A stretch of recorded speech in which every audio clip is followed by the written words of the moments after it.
Last week we had the UFC Fight Night. We had the Vittori Cannonier main event. Now, if you didn't watch that fight, I couldn't recommend enough that you go back and watch it. Those first three rounds were genuinely insane. I mean, I didn't expect this fight to be a banger. I thought Vittori would grind out a win, utilize his wrestling. I didn't think he would get knocked out because of his past showings that he has this chin of fucking steel. But I never in a million years expected him to take the beating he took and still keep coming forward. I was unbelievably impressed. Now, Cannonier broke the middleweight record for most significant strikes in a fight, landing 249 strikes, which, as a middleweight, that is insane.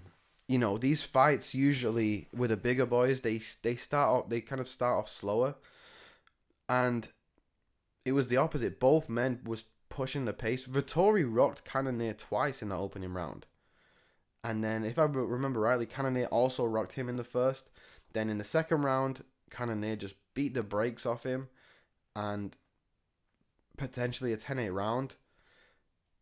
He used to fight as a heavyweight, right? He's had fights and knockouts in heavyweight, light heavyweight, and now middleweight.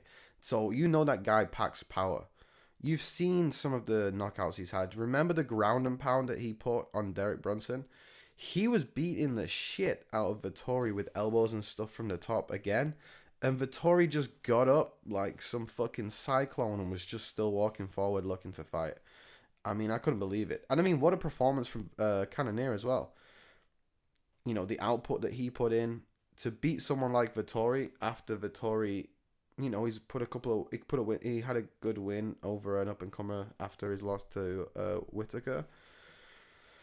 Now, yeah, it's just where do you go from here with those guys? I mean, Cannonier has obviously already fought for the title. Whitaker is probably most likely to fight next if he beats Duplessis.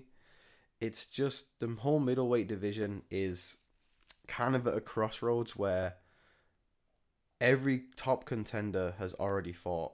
So to refuse somebody a fight based on the logic that they've already had a fight would be unfair to everybody else. So I'm referring to Whitaker specifically. If Whitaker is to beat Duplessis, because that's kind of unwritten rule, that the unwritten statement that that's going to be the number one contender fight, is if Whitaker wins, you can't really say no because he's already fought twice. Because then who are you going to put in next?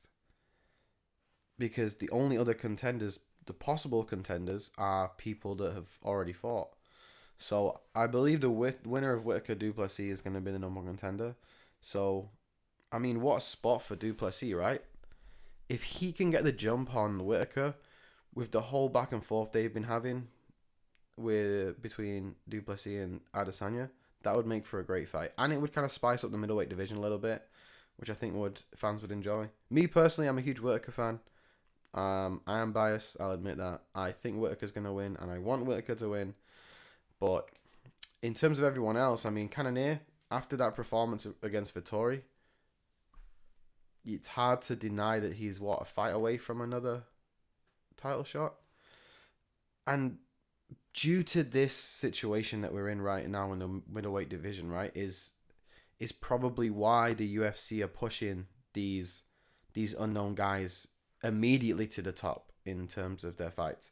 We have Costa versus what's he called? The guy that I actually have some notes here, so I'm just gonna quickly look.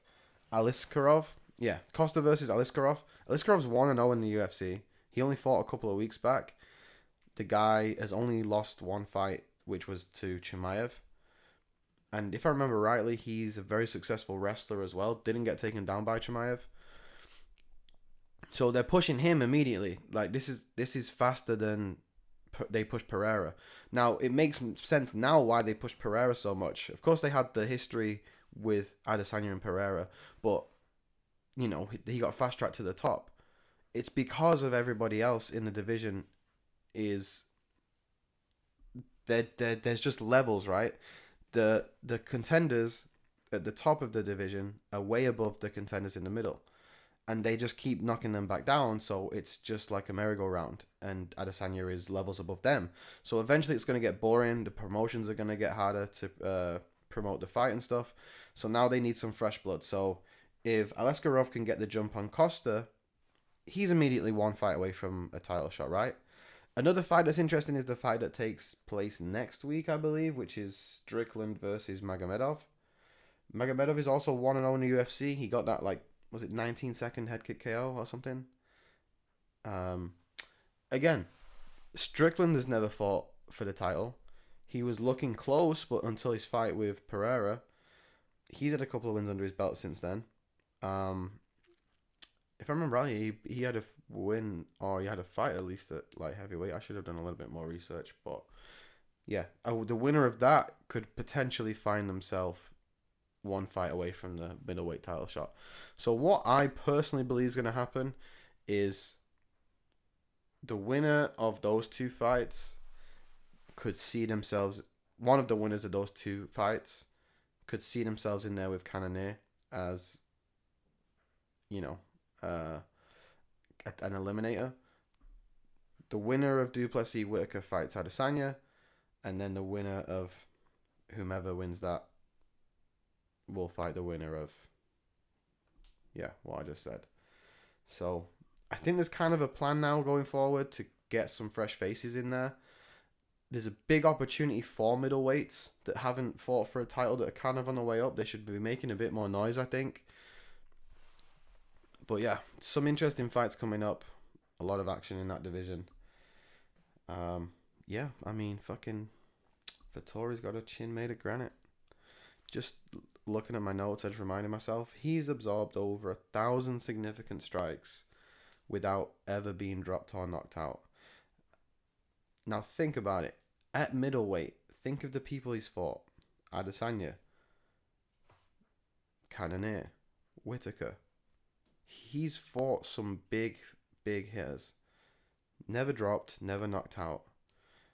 And what is most impressive about him and the way he's been fighting and the way he fought in that is when he's been taking a beating. Let's think about the second round against Cannonier.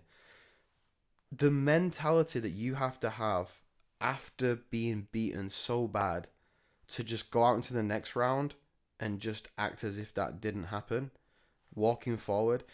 The third round was very, very close. It was a highly contested round. And he just had the shit, literally, the daylights beaten out of him. So think about where his head at. Think about where his confidence is at. Think about how much he's hurting. And he just goes out and does that. I mean, super impressive, yeah. The only three people above him in terms of significant strikes absorbed and not to be knocked out or knocked down was Pedro Munez, Marlon Vera, and Max Holloway. Now, I believe Munez and Vera had similar. They was 1,000 and something. Max Holloway was over 2,000. Now, I know I said think about how hard middleweights hit, so it's more impressive that he's never been knocked out or knocked down in comparison to Munez and Vera. I think Holloway's is a little bit different because of the fighters he's fought. Specifically that fight with Dustin Poirier. Now, I remember some of the shots he ate in that fight, and there's like a knee that he took as well, which busted his nose up. So I still think Holloway has the best chin, and I think close second is Vettori. Yeah, so good fight, good main event. Interested to see what happens next in the middleweight division.